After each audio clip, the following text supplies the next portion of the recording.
Ayan. Ayan guys, nandito tayo ulit sa ating bukid ngayon. Itong pinapakita natin ngayon pasyalan natin tong SL8.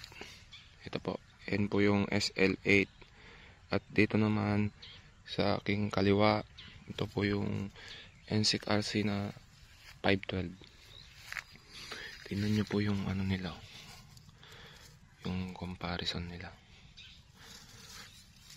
Ito.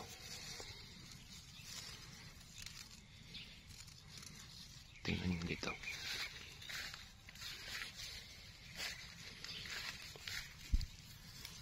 Ayan.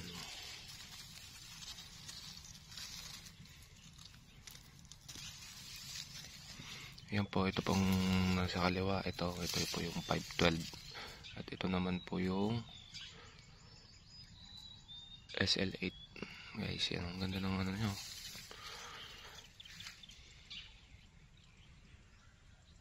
Ito.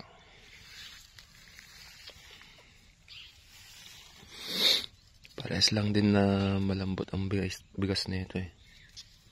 Itong 512. Tingnan nyo guys, ganda. Ayan o. Tapos yun naman yung SL8. Ito yung 512 tong hawak ko. Parang parehas na parehas sila. Ayan. Pero mas napasuwi ko ng mabuti itong 512. Yun nyo itong dahon na itong itong SL8 ito. Nakakaroon siya ng bacterial leaf streak. Halos sabay lang po itong tinanim. Pero baka mas unang aanihin pa tong 512. Para silang malaro maghinog. Yan po.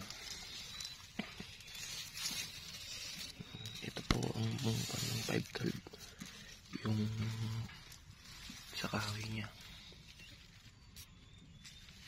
Ito naman po sa SL8.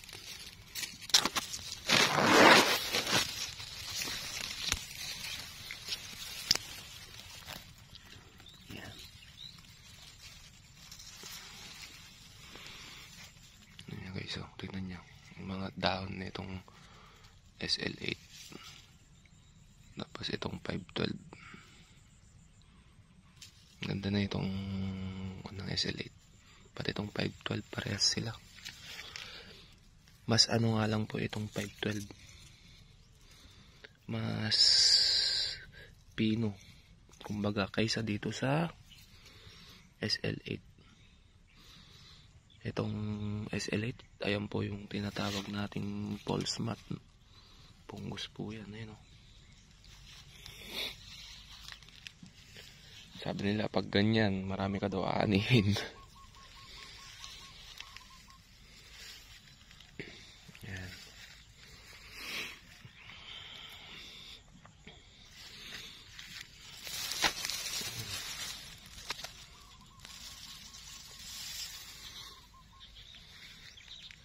Quick tour lang po tayo dito sa ating bukid.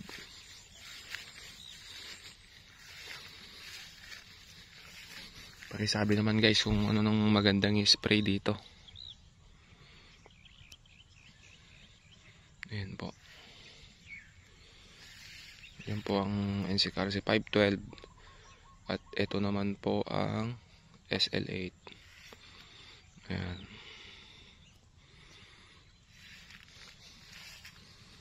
Mas matangkad lang itong SL8.